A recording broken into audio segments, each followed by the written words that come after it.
우리 6장에서 하나님께서 원하시는 것은 제사도 아니고 번제도 아니라고 이야기했습니다.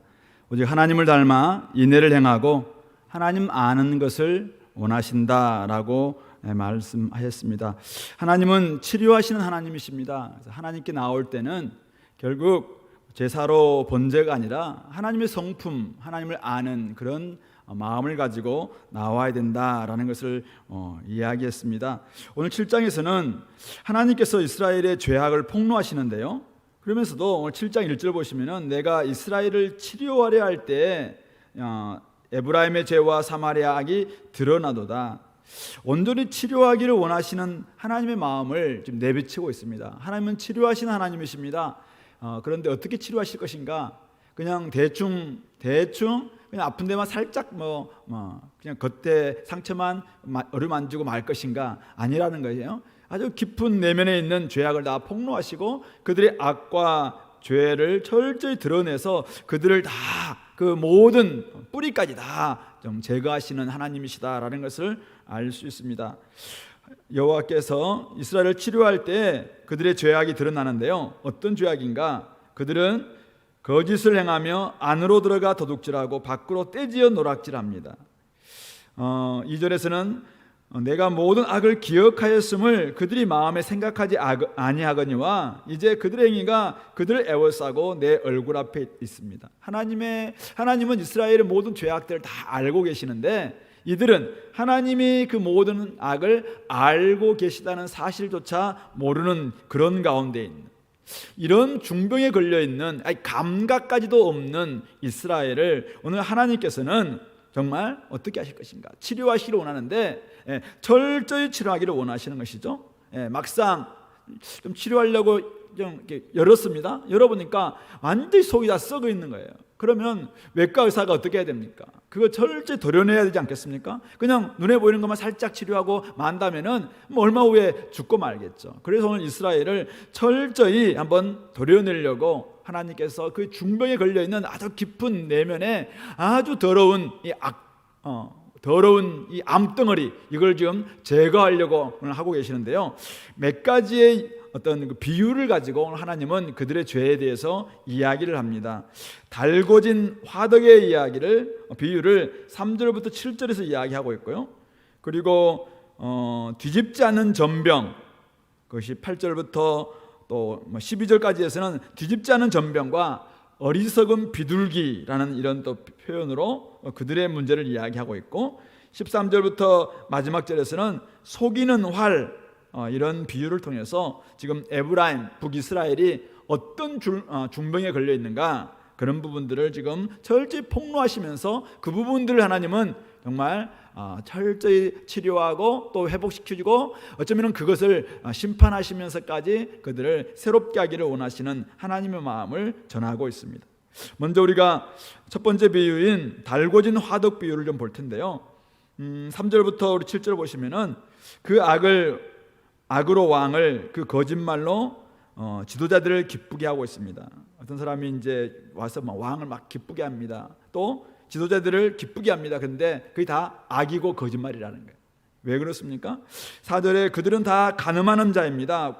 과자 만드는 자에 의해 달궈진 화덕 같은데 반죽을 뭉침으로 발효되기까지만 불 일으키기를 그칠 뿐이다. 무슨 말이냐면은 사실은 이제 빵을 만들려면은 이걸 이제 사실은 이렇게 발효될 때까지는 좀 기다려야 되지 않겠습니까? 이때까지는 아직 화덕이 좀 뜨겁지 않다는 거예요. 그러니까 잠시 동안 이게 발효될 때까지는 좀 기다리고 난 다음에 숙성되고 난 다음에 나중에 이것을 이제 화덕이 내야 되니까 그 전까지 이 발효될 때까지만 사실은 이 화덕이 달궈지지 않고 나머지는 계속 달궈져 있는, 무슨 말이냐면은 지금 눈앞에 와서 왕 앞에 와서 굉장히 발효되어 있는 상태 속에서는 발효 기간 동안에는 사실은 화도 없고 분노도 없고 악도 없고 그런 모습처럼 보인다는 거예요. 그러나 나머지 동안은 계속해서 달궈진 화덕처럼 이 악을 행하고 왕들을 사실은 집어삼키려고 하는 이런 마음들을 가지고 있다라고 이야기를 하고 있습니다.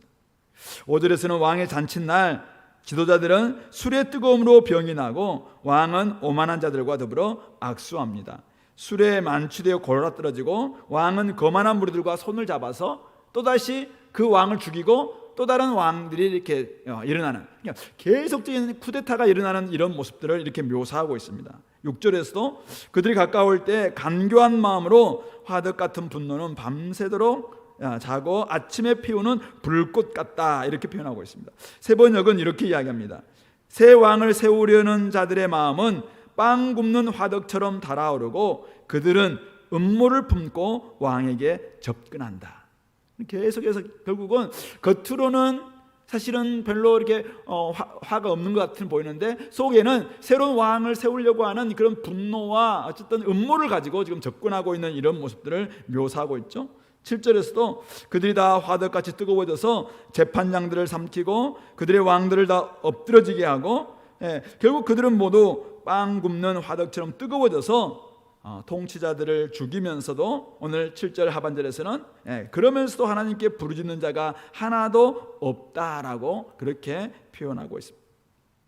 이것은 역사적인 사건인데요.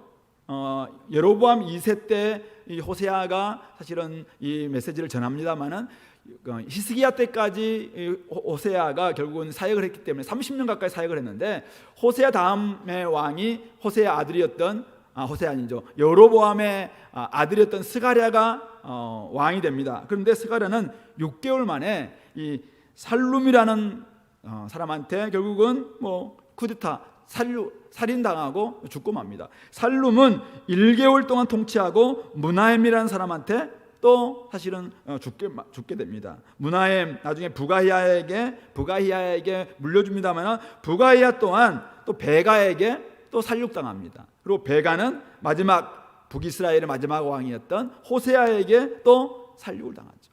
계속해서 쿠데타, 6명의 여로보암 이후에 스가랴부터 호세아까지 6명의 왕이 있는데 이 6명 동안 4명이 쿠데타에 의해서 사실은 살해당하는, 암살당하는 이런 일들이 결국은 오늘 달궈진 화덕 같은 이 분노가 가득 차 있는 이스라엘 사회를 지금 말하고 있는 것이죠.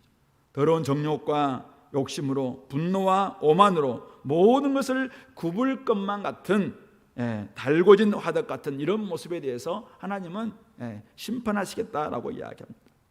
권력자들 앞에서 분노하고 권력 암투가 생기고 거짓과 악이 계속해서 이렇게 일어나고 있는 그런 이유가 과연 무엇인가?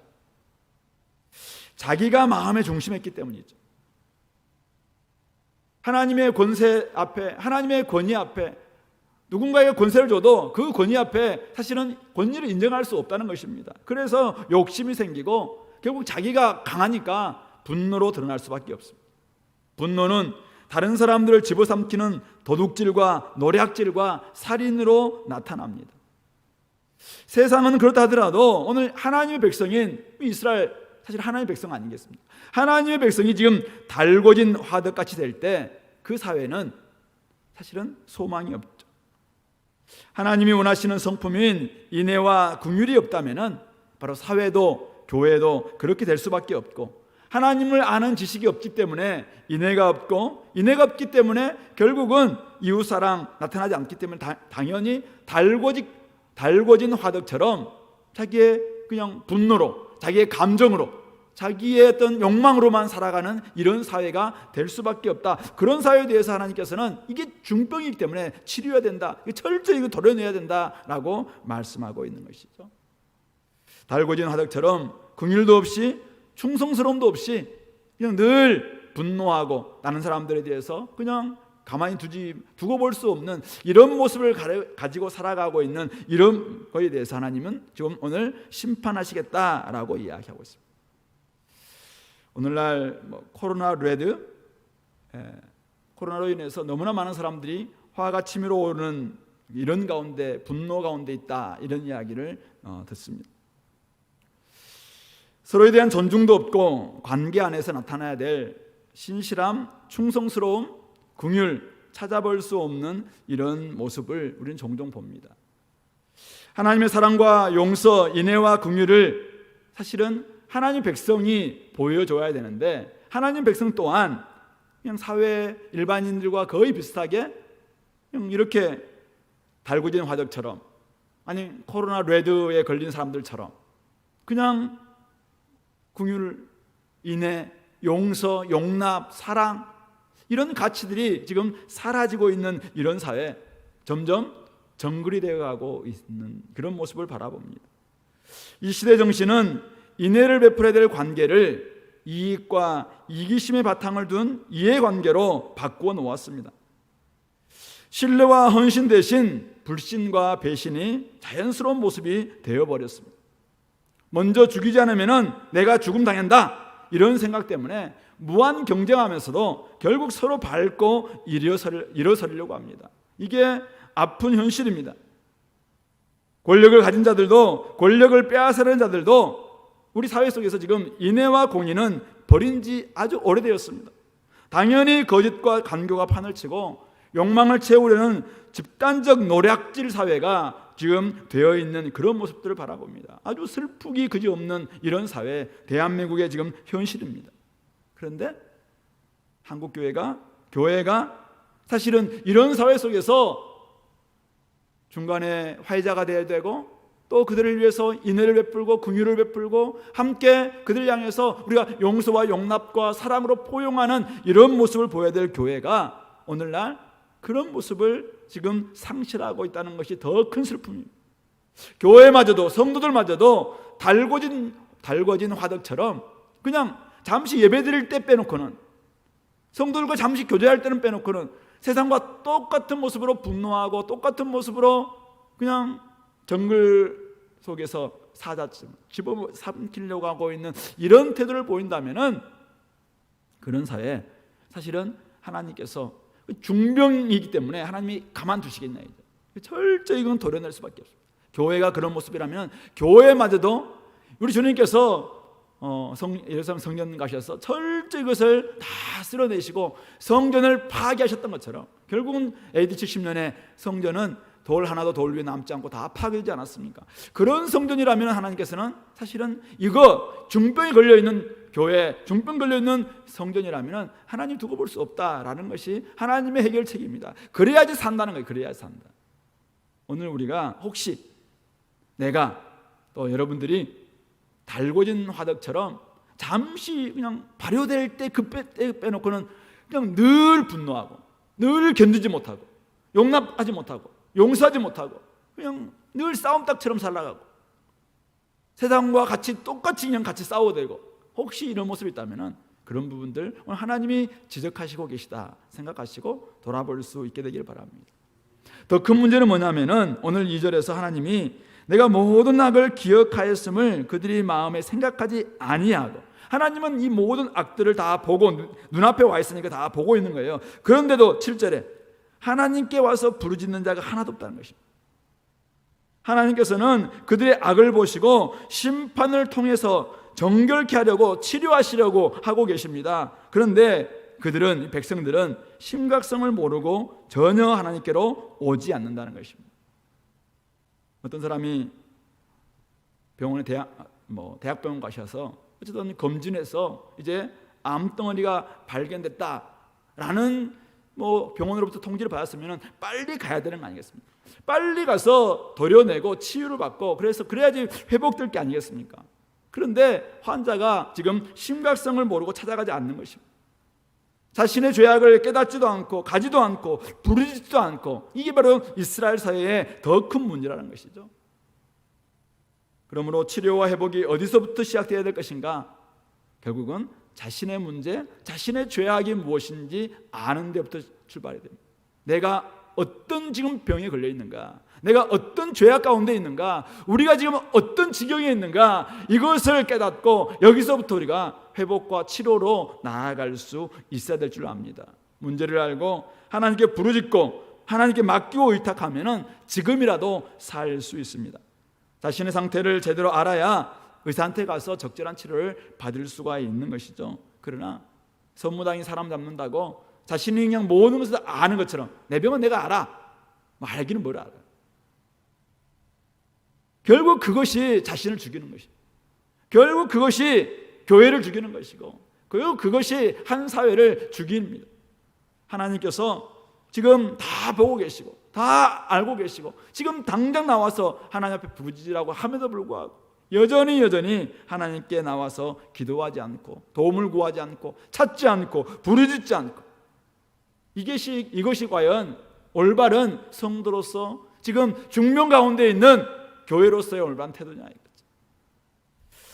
지금까지는 몰라서 그랬다 치더라도 이제부터라도 문제를 알았다면 치료자 되시는 하나님, 오늘 하나님은 1절에서도 내가 이스라엘을 치료하려 할 때 죄와 그들의 악이 드러났다고 이야기하고 있습니다. 치료하려고 하시는 하나님 앞에 우리는 나아가서 구해야 됩니다. 우리의 달궈진 이 화덕 같은 마음들, 이 늘 분노할 수밖에 없는 이 마음들 하나님 앞에 나아가서 기도함으로 말미암아 하나님의 때를 알고 하나님께 맡길 수 있는 그 믿음, 우리의 분노의 감정에 우리 자신을 맡기면은 우리는 망하고 말 겁니다. 세상 정욕에 우리 자신을 맡길 때 우리는 세상과 똑같아질 수밖에 없을 것입니다.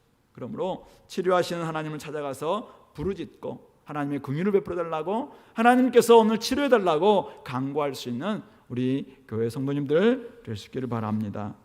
두 번째는 뒤집지 않는 전병과 어리석은 비둘기 비유인데요,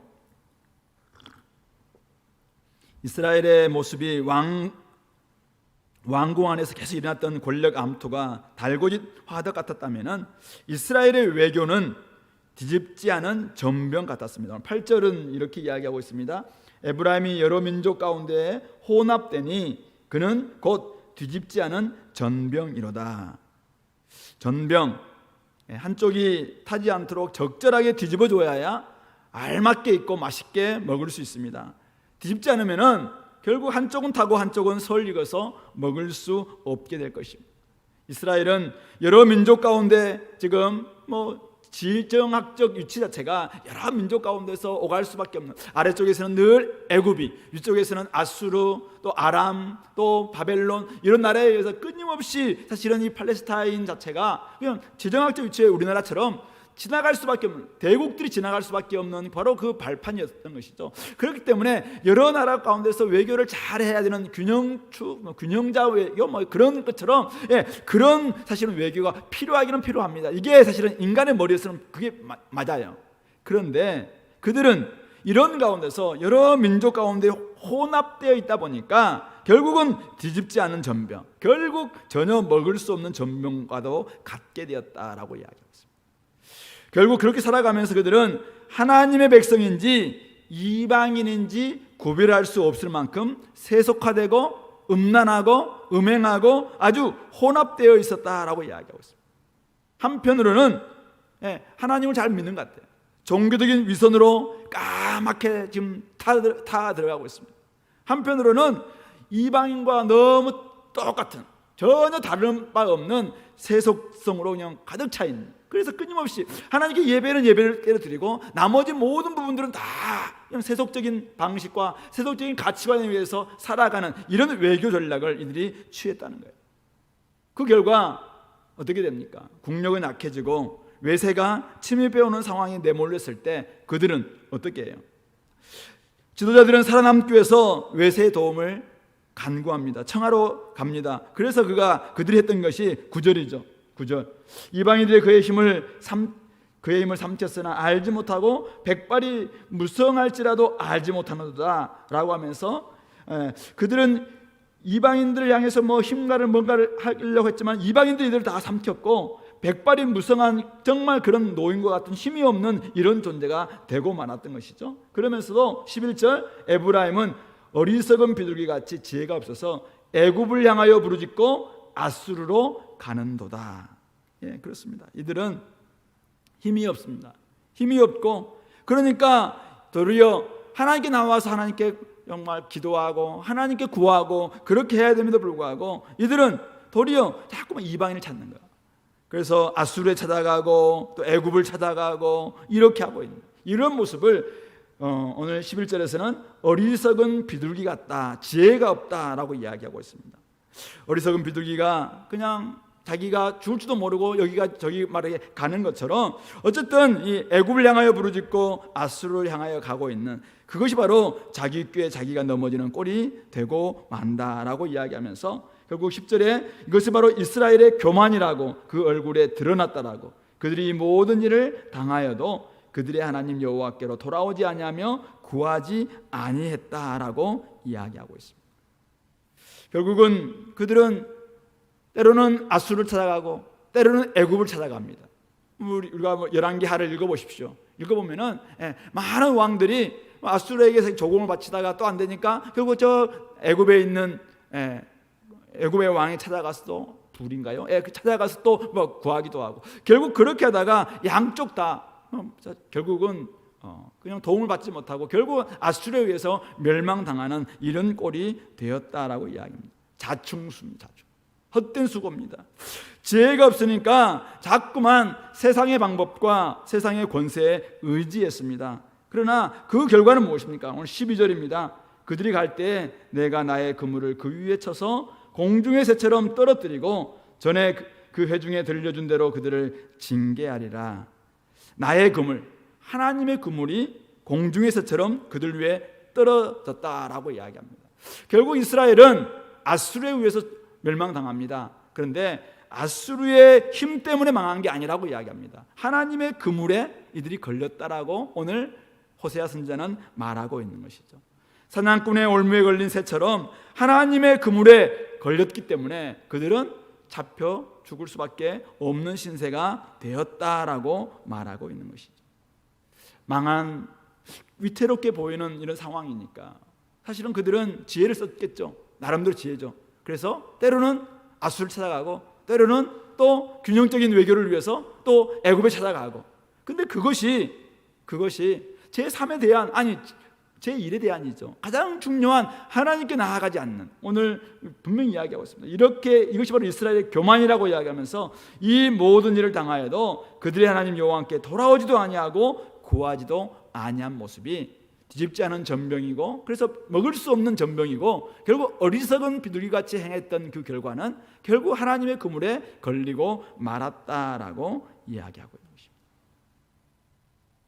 혹시 우리는 이 땅을 살아갈 때 뭐 나라는 그렇다 치더라도 나라도 요즘 우리나라는 뭐 딱 이런 꼴이잖아요. 중국과 미국 사이 속에서 어디에 할지 몰라가지고 헤매고 있는 이런 꼴이 딱 이런 꼴인데요. 혹시 저와 여러분들 어떻습니까? 우리 교회는 어떻습니까? 우리는 끊임없이 하나님을 향해서 나는 하나님의 백성이라고 이야기하고 하나님만이 우리의 왕이시라고 고백하면서도 좀 어렵고 힘들고 그러면은 하나님께 나와서 구하고 하나님을 좀 의지하고 하나님의 때를 기다리고 이것보다는 잠시 좀 하는 것 같다 하더라도 금방 누구에게 손 벌리고 누구에게 찾아가고 계속 그렇게 하다가 진짜 하나님에 대해서는 그냥 예배 여기만 하나님을 아예 그냥 몰아넣는 거죠. 하나님은 예배에서는 제 왕임이십니다. 그러나 나머지 때는 제가 나름대로 지혜를 써서 한번 살아보겠습니다. 이런 태도잖아요. 이것을 향해서 오늘 어리석은 비둘기다라고 이야기하고 있습니다.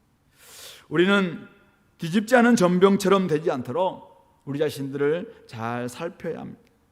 여러 민족 가운데 혼합되어 있다 보니 어쩔 수 없었다고 핑계댈 수 없습니다. 세상 가운데 살다 보니까 어쩔 수 없었다 이렇게 말할 수 없습니다. 이방인이 우리의 힘을 빼앗아가고 있음에도 불구하고 알지 못하고 백발이 무성한 지금 힘을 다 잃고 살아가는 나이만 들고 있는 이런 상황인데도 불구하고 알지 못한다면은 깨닫지 못하고 있다면은 자기의 지금 몸과 마음과 영혼까지도 다 빼앗기고 있음에도 불구하고 알지 못하고 있다면은 과연 그것은 누구 잘못이냐 이거죠. 누구 잘못이냐. 자신의 잘못이고 자신의 교만 때문입니다. 오늘 이스라엘의 교만이 결국 그렇게 했다는 거예요. 어리석은 비둘기같이 지혜가 없어서 자꾸만 혹시 우리가 자충수를 두고 있지 않는지 한번 돌아볼 수 있기를 바랍니다. 이렇게 살면은 분명히 그분의 그물에 걸릴 것이 뻔한데도 불구하고 여전히 그 길로 가는 그런 사람들이 있습니다. 듣지도 않고 보지도 않고 깨닫지도 못하면 결국은 이스라엘의 교만, 자신의 교만 때문임을 기억해야 됩니다. 애굽과 아수르가 구원해 줄 것 같은 이런 착각, 이건 착각입니다. 정말 지금 뭔가에 걸려 있습니다. 이것은 바로 어리석음에 걸려 있는 것이죠. 우매함에 걸려 있는 겁니다. 우리가 우매할 때는 우리가 전도서 잠언에서 봤다시피 끊임없이 우리는 하나님이 아니라 다른 길로 갑니다. 지혜가 아닌 다른 길을 자꾸 선택하는 것이 우매한 자의 모습입니다. 오직 하나님 외에는 구원자가 없음을 기억해야 됩니다. 어리석은 비둘기같이 지혜가 없어서 여기 가서 구구, 저기 가서 구구. 뻐꾸기들이 그렇잖아요. 이 산 저 산에 가서 그냥 뻐꾹뻐꾹 하듯이. 혹시 우리가 모습이 그렇게 합니다. 옛날에 제가 어렸을 때 우리 새 잡으려면은 모이를 막 만들어 놓고 위에 이제 이렇게 어떤 바구니 같은 걸 딱 세워놓습니다. 여기 멀리 줄을 딱 해가지고 구워서 딱 먹으면 팍 따면 새를 잡고 막 이렇게 했거든요. 근데 한두 번 잡히면 이제 다른 새도 안 와야 되잖아요. 근데도 이 새들은 사실은 또 해놓으면 또 와서 막 먹이 먹고 와서 탁 하면은 또 잡히고. 혹시 우리가 수많은 사람들이 지금 역사 속에서 그렇게 하면은 망한다라는 것을 뻔히 알면서도 거기가 뭐가 있는 것 같아. 거기에 모의가 있는 것 같아. 거기가 죄가 있는 것 같다. 센스가 없는 거예요. 센스가. 오늘 이 지혜가 없어서 이것을 NIV에서는 센스가 없다 이렇게 표현하고 있습니다. 뒤집지 않은 전병처럼 타고 말아서 그냥 전혀 먹을 수 없는, 아무리 맛있는 여러 가지 곡물들 잘 만들고 고기 넣고 만들어가지고 잘 만든 전병이라 할지라도 한쪽만 계속 타고 한쪽은 그냥 익지 않는, 이거 버릴 수밖에 없잖아요. 어쨌든 그런 신세가 되지 않도록 우리가 우리의 구원자가 누구냐, 지금 우리가 진짜 찾아야 될 분이 누군가, 이것을 깨닫는 것, 이것이 진짜 병에서 고침받을 수 있는 길입니다. 오늘 이스라엘이 사실은 바로 이 문제 때문에 그들의 외교를, 이게 나름대로 자기들은 지혜로운 외교라고 생각했어요. 근데 하나님을 놔두고 하나님께는 돌아오지도 않고 하나님께는 묻지도 않고 하나님의 의견은 사실은 전혀 구하지도 않고 자신들이 나름대로 지혜를 쓴 결과, 그거는 사실은 세상 권력에 의지하는 것이죠. 그 결과 결국은 하나님의 그물에 걸리고 말았던 것을 생각하면서 오늘 우리가 이 땅에 살아가려면은 참 우리가 많은 거 필요한 것 같아요. 세상 지혜도 많이 필요한 것 같고, 세상 스펙도 많이 필요한 것 같고, 세상의 줄도 많이 필요한 것 같고, 여기도 투자 저기도 뭐 분산 투자 막 이렇게 이야기하면서 다양한 데 투자하면은 정말 우리가 하나는 좀 걸리는 것 같은 막 이런 지혜가 우리에게는 막 생기잖아요. 근데 하나님을 배제한 채 그렇게 하는 것 자체가 망하는 길이다라는 것을 오늘 이야기하고 있습니다. 그러므로 오늘 우리가 진짜 어디서부터 좀 잘못되고 있는가, 이런 부분들을 다시 한번 점검할 수 있게 되기를 바랍니다. 마지막 세 번째 13절부터 16절에서는 속이는 활 비유인데요, 이들을 향해서 오늘 선지자는 하나님의 메시지를 그들에게 바로 전합니다. 화하였을진저 그들이 나를 떠나 그릇 같음이라, 패망할진저 그들이 내게 범죄하였음이니라. 내가 그들을 건져주려 하나 그들이 나를 거슬러 거짓을 말하고 성심으로 나를 부르지 아니하였으며 오직 침상에서 슬피 부르짖으며 곡식과 새 포도주로 말미암아 모이며 나를 거역하는도다. 하나님께서는 이스라엘을 어떻게 하기를 원합니까? 건져주려 합니다. 치료해 주기를 원합니다. 건져주려 하나, 그러나 이스라엘은 하나님을 떠나 그릇 갑니다. 잘못된 길로 갑니다. 범죄하고 있습니다. 거슬러 거짓을 말하고 있습니다. 성심으로 부르지 않습니다. 왜 그렇습니까? 이게 전부 다 14절에 나와 있는 것처럼 곡식과 새 포도주로 말미암아, 곡식과 새 포도주로 말미암아.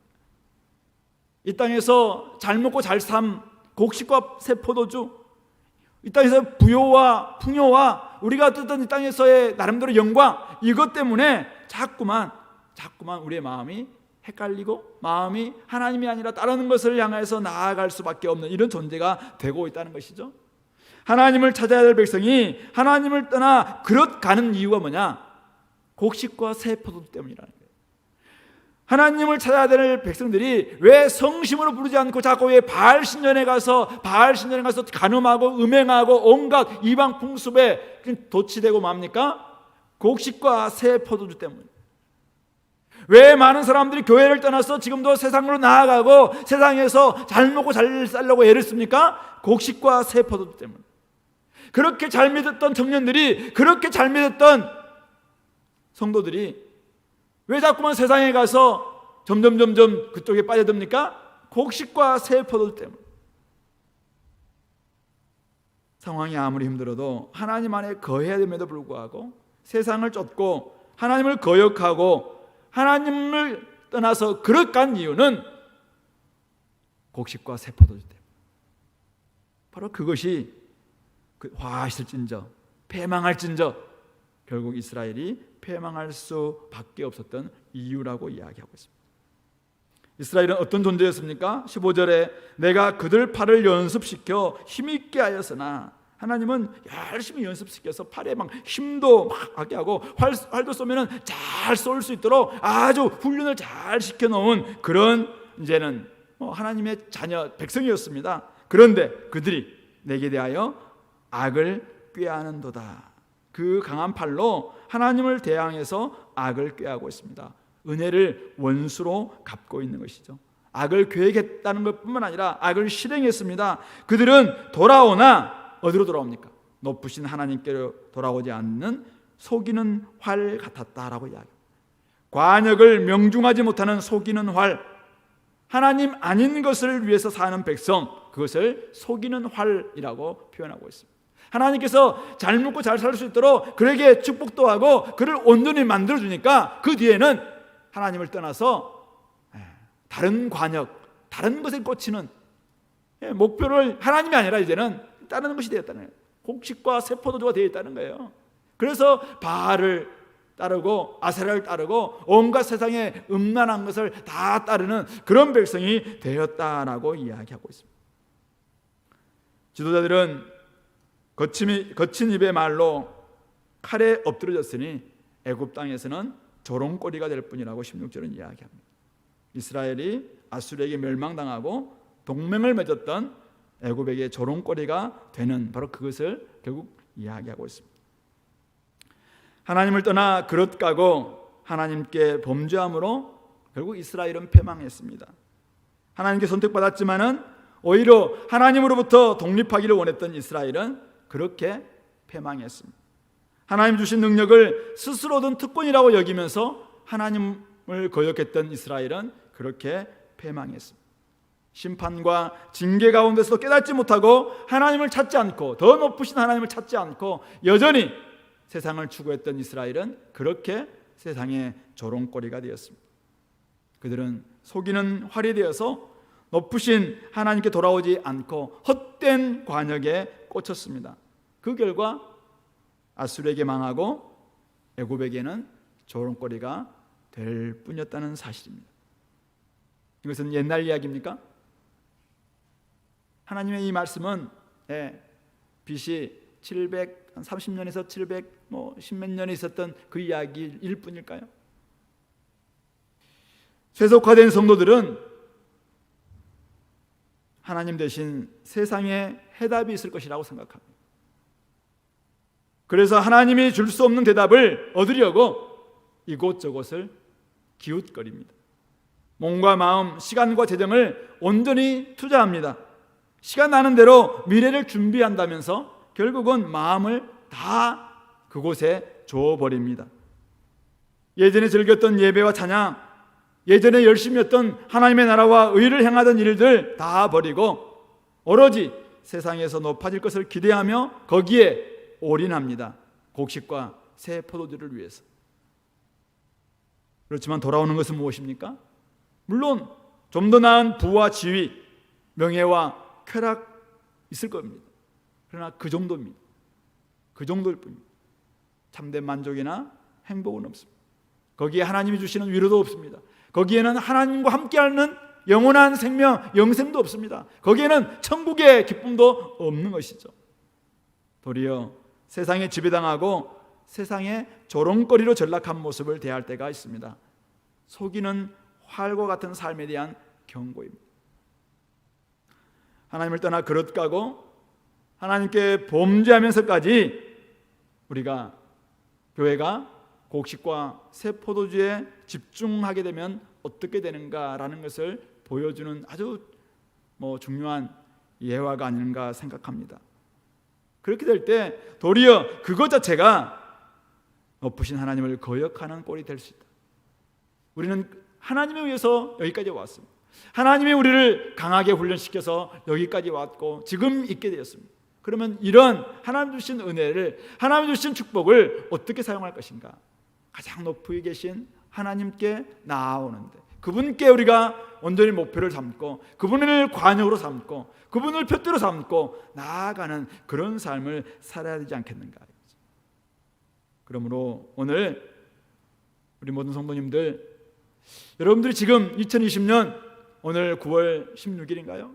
내가 지금 목표로 삼고 관역으로 삼고 있는 나의 표대는 무엇인지 한번 점검해 볼 수 있기를 바랍니다. 여러분들은 무엇을 위해서 지금까지 살아가고 있고 무엇을 위해서 열심히 강한 활을 지금 쏘고 있습니까? 무엇을 위함입니까? 하나님의 나라와 하나님의 의입니까? 아니면 곡식과 새 포도주입니까? 여러분들의 관역은 과연 무엇인지 스스로 한번 점검해 보시기 바랍니다.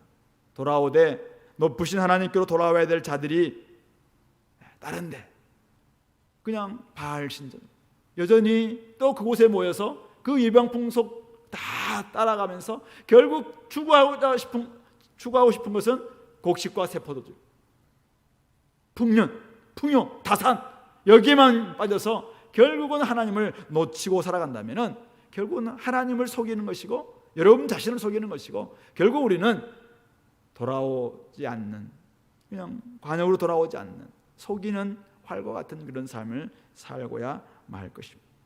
그러므로 하나님께 제대로 돌아오지 않고 있다면 쓸모없을 뿐만 아니라 사실 하나님께는 쓸모없게 되는 것, 이것은 나머지는 다 괜찮다 이러면은 여러분들에게 조금 모르겠어요. 그런데 오늘 본문은 뭐라고 하냐면 하나님께는 쓸모없는 활이 되는 거예요. 하나님은 자기를 속였기 때문에 쓸모없어요. 그런데 결과는 뭐냐면은 16절에 그들이 애굽 땅에서 조롱거려야 된다는 거예요. 도리어 조롱거린다니까요. 이것도 저것도 아니면서 하나님 앞에 하나님을 잘 믿는 것처럼 생각하면서 자꾸만 하나님께 나오지 않는 이런 삶은 하나님께는 쓸모가 없어요. 하나님은 그런 사람들을 사용하지 않아요. 근데 문제는 세상에서도 조롱거려야 된다니까요. 그러므로 오늘 늦은 것 같고 부질없는 것 같고 대안 없는 것 같은 하나님, 그분만이 오늘 우리의 대안입니다. 그분만이 우리의 해답입니다. 그분만이 우리의 치료자이십니다. 그분만이 우리의 소망이십니다. 그분만이 우리의 진짜 표대이십니다. 그것만이 오늘 우리 되게 만들고 이 땅의 삶을 정말 하나님이 우리의 마음속에 정말 텅 비어있는 마음속에 채울 수 있는 분, 우리가 룻기를 보지 않았습니까? 전능자께서 우리를 치셨으면 전능자가 우리를 채워주시는 분이시죠. 그러므로 우리는 하나님의 인애를 늘 베풀고 하나님의 뜻을 따라서 살아간다면 조금 기간은 걸릴 수 있어요. 내 때 안 되면 우리 자녀 때, 그 자녀 때 안 되면 그 다음 때라도 어쨌든 우리가 성실하게 눈물을 흘리면서 씨를 뿌리고 계속해서 가꾸는 거죠. 그렇게 하면 정말 우리의 그 충성스러운 그런 모습이, 신실한 그런 모습을 하나님께서는 외면치 않으세요.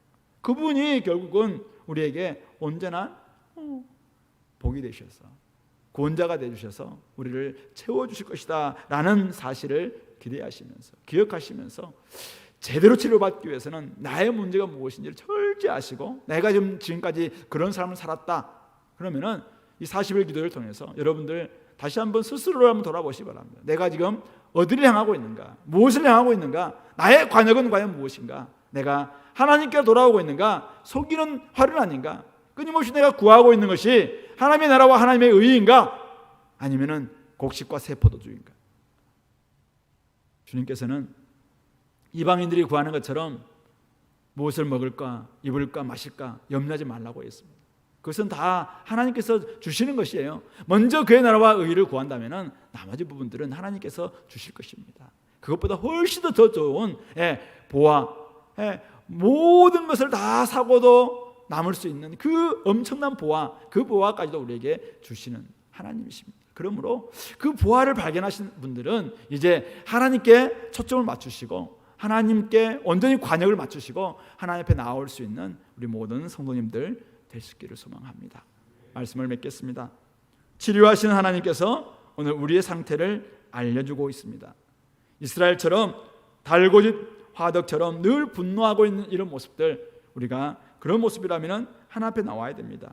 뒤집지 않는 전병처럼 더 이상 먹을 수 없을 이런 전병이 되어서 한쪽은 위선으로, 한쪽은 그냥 세상 욕망으로 가득 차 있다면 이것 부분들도 빨리 뒤집어서 얄맞은 전병이 될 수 있도록 하나님께로 나오시기 바랍니다. 어리석은 비둘기처럼 여기 기웃 저기 기웃 하기보다는 그냥 하나님께 조금은 우직하게, 조금 바보스럽게 그냥 하나님께만 올인할 수 있는, 하나님께만 집중하시고 하나님께 나올 수 있기를 바랍니다. 속이는 활이 되지 않도록 높으신 하나님께로, 하나님이 그렇게 키워주셨는데, 하나님이 복 주셨는데 지금부터는 내가 알아서 하겠다, 이런 정말 잘못된 은혜를 갚지 않는 이런 모습들 우리가 다 회개하고, 이제는 어떤 상태에 있든지 자신의 상태를 분명히 알았다면 진짜 치료자 되시는 하나님께 나오셔서 여러분들 온전히 치료받고 온전한 회복과 온전한 새로운 삶을 또 다시 살 수 있는 우리 모든 성도님들 교회 되기를 소망합니다. 우리 말씀을 좀 기억하면서 같이 한번 기도합시다. 여러분들의 상태는 어떤 상태인가요? 오늘 여기서 이야기하고 있는 세 가지 네 가지의 비유 가운데서 나는 어디에 해당되는 것 같다, 이게 하나도 해당되지 않는다 그러면 참 감사하십시오. 그러나 어쨌든 하나라도 해당된다 싶으신 분들은 하나님 앞에 철저히 자신들을 좀 내어놓고 하나님, 내가 하나님을 온전히 알기를 원합니다. 하나님께 부르짖습니다. 하나님, 저를 치료해 주십시오. 저에게 오셔서 온전히 저의 주가 되어주시고 구원자가 되어주시고 치료자가 되어주옵소서. 같이 한번 기도하겠습니다.